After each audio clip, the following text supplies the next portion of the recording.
estamos na unidade 2, tópico 2, Fisiologia do Sistema Urinário. Então, nesse tópico, nós vamos falar um pouco sobre as funções do sistema urinário e entrar em detalhes no processo mais importante, que é a filtração do sangue e a formação da urina. Vamos lá? Bem, os rins, eles desempenham, então, a principal função do sistema urinário. Então, as outras estruturas, do sistema, elas são essenciais vias de passagem ou áreas de armazenamento. Então, além de eliminarem substâncias tóxicas, as excretas do nosso organismo, os rins, eles também controlam o equilíbrio ácido-básico, o pH plasmático e além de regular o volume do líquido que circula nas artérias e veias, participando, então, dessa forma, no controle da pressão arterial. Então, como nós já vimos no tópico anterior, o néfron é a unidade funcional dos rins e é o responsável, então, pelos processos de filtração, reabsorção e secreção de substâncias, certo? E, consequentemente, a formação da urina. Então, vamos entrar em detalhes agora como ocorre a formação da urina? Então, a formação da urina, ela envolve 3 processos, como nós já falamos, a filtração glomerular, reabsorção e a secreção tubular. Então, o sangue, ele vai entrar nos rins e chegar até os néfrons através da arteríola aferente. Então, já no interior da cápsula renal, a arteríola aferente ela vai se ramificar, formando um enovelado de capilares sanguíneos muito finos, que nós denominamos de glomérulo renal. Então, a grande pressão sanguínea dentro do glomérulo vai forçar, então, a passagem de substâncias, moléculas de pequeno peso molecular, do sangue para a região interna da cápsula renal, também chamada de cápsula de Bowman, formando o que a gente chama de filtrado glomerular.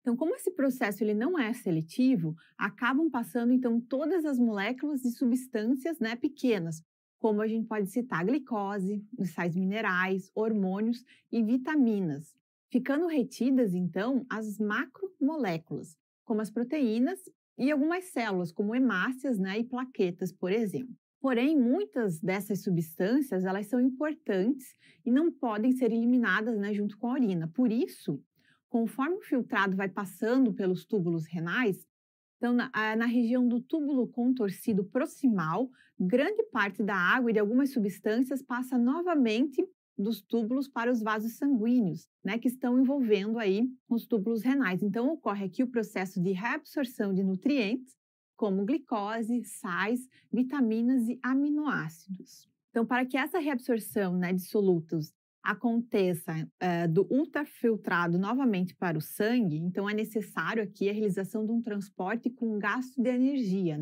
com gasto de ATP.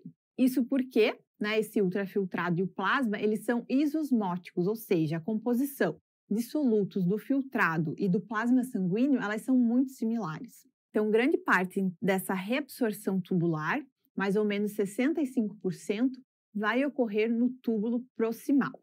Então, entretanto, na alça nefrídica e no túbulo contorcido distal, também ocorre a reabsorção de água e sais minerais. Então, parte dos sais ela vai ser reabsorvida através do transporte ativo e a água reabsorvida por osmose, ou seja, sem gasto de energia. É importante destacar que no ramo descendente da alça de Henle, ele é bastante permeável à água, porém, pouco permeável a solutos, como, por exemplo, o sódio. Por isso que nessa porção vai ocorrer mais reabsorção de água, e os solutos são absorvidos, então, na porção ascendente da alça de Henle. Então, à medida que o filtrado ele vai percorrendo os túbulos renais, a sua concentração ela vai aumentando, uma vez que parte da água, então, ela foi reabsorvida. Bem, por outro lado, do mesmo modo que existem moléculas que devem retornar à circulação sanguínea, também existem outras que precisam ser eliminadas, mas que não foram filtradas. Então, o papel da secreção no processo da formação da urina é justamente remover essas moléculas do sangue. Então, a remoção de íons hidrogênio, potássio e amônia estão entre os processos de secreção mais importantes. Então, nessa etapa também medicamentos e macromoléculas também são secretados. Então, essas substâncias são lançadas para o interior do túbulo contorcido distal e também do ducto coletor, que carrega, então, o filtrado pela medula até a pelve renal. Então, o processo final do filtrado pelo epitélio de transporte do ducto coletor vai formar então a urina.